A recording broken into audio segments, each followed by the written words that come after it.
Thomas Brody Sangster plays Jack Dawkins, also known as the Artful Dodger from Oliver Twist. This takes place about 15 years after the events of Oliver Twist. Let's talk about the Artful Dodger.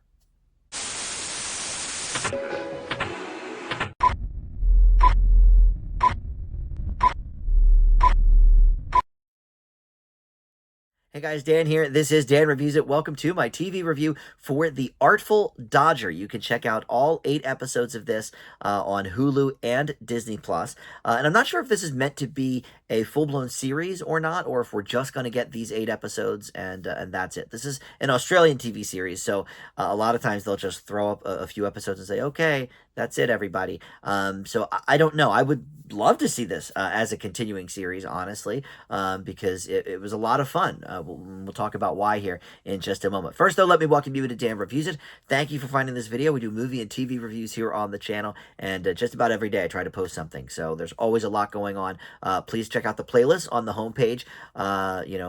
If you are looking specifically for the movie reviews or the TV reviews or whatever, that will kind of streamline things for you a little bit. But please consider subscribing, click the like button, and comment below. All that stuff, of course, helps the channel out. All right, so Thomas Brody Sangster plays the Artful Dodger, and he's somebody that we've been really watching grow up. We saw him as a young kid in Love Actually, and then he was part of Game of Thrones and the Maze Runner series, and he's done a lot of things over the years. Queen's Gambit, he had a nice juicy role in that. But I don't know that he's ever been front and center in a project this big, right? And so that is nice to see. And The Artful Dodger, so this is a carryover from the Oliver Twist novel. This takes place about 15 years later. And when I first saw that this was going to be a show, I thought, okay, well, I know that character from Oliver Twist, but I didn't know if it was going to be like, okay, this is just like the archetype of a character, and we're going to kind of not have it in that same universe or whatever. No, this is straight up in the same universe. They make references to some of the people and some of the things in Oliver Twist.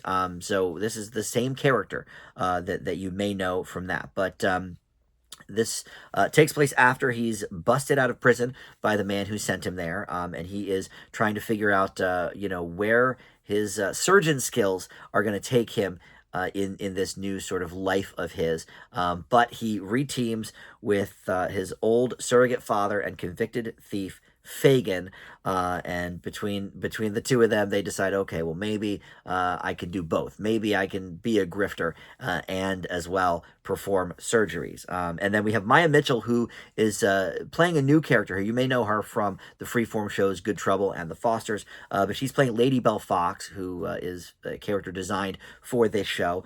She is the daughter of the governor, who is opposing some societal norms and strikes up a friendship and perhaps indeed a romance as well with the Artful Dodger, Jack Dawkins. So that's kind of where we're at with this. And so this show actually is very funny, which I didn't quite expect.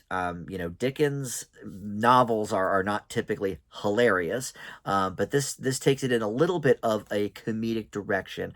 Not as much as another Hulu show that transports us back a few hundred years, The Great, which stars Elle Fanning and Nicholas Hoult. That is a very good show, and I recommend that one as well in its own right. But that, I think, is definitely more on the comedic end. And the style of comedy in this is not as like bawdy as that. There's a lot of like sex comedy in The Great. This is definitely more, I don't want to say like sitcom-y either, but definitely like sharp. I mean, it's got a clever sensibility with the writing here, and the three of them make a great combo. And boy, Hulu's got a lot of those, right? Because then I could think of Only Murders in the Building too, where there's 2 guys and a girl, and it's definitely a lot more than just a comedy. It's a great mystery and all of that, and there's maybe some romance in that too.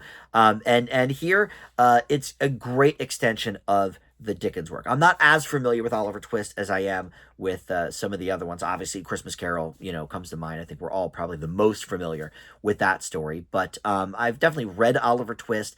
I think I maybe have seen a stage performance of it when I was in school as well.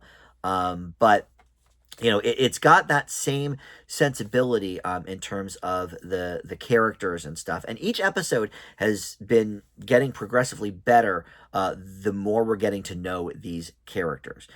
So yeah, I mean, this is a really fun show. Sangster, I think he has leading man potential. He's got like a very sort of odd look. I think because of those big like doe eyes of his that made him so cute as a child actor. But as he's grown, it certainly gives him a unique look. But I think that works for something like this where it's really based on kind of more of the characters than, oh, let's have some 10 out of 10 hottie, be in the lead role. And I think it really, really works here. And he was great in The Queen's Gambit too. I kind of forgot he was in that until I was looking up. Okay, I knew him from The Maze Runner, and I've never seen Game of Thrones, so I didn't know he was in that. But I just remember seeing him as a little kid in Love Actually, and he's really, really come into his own.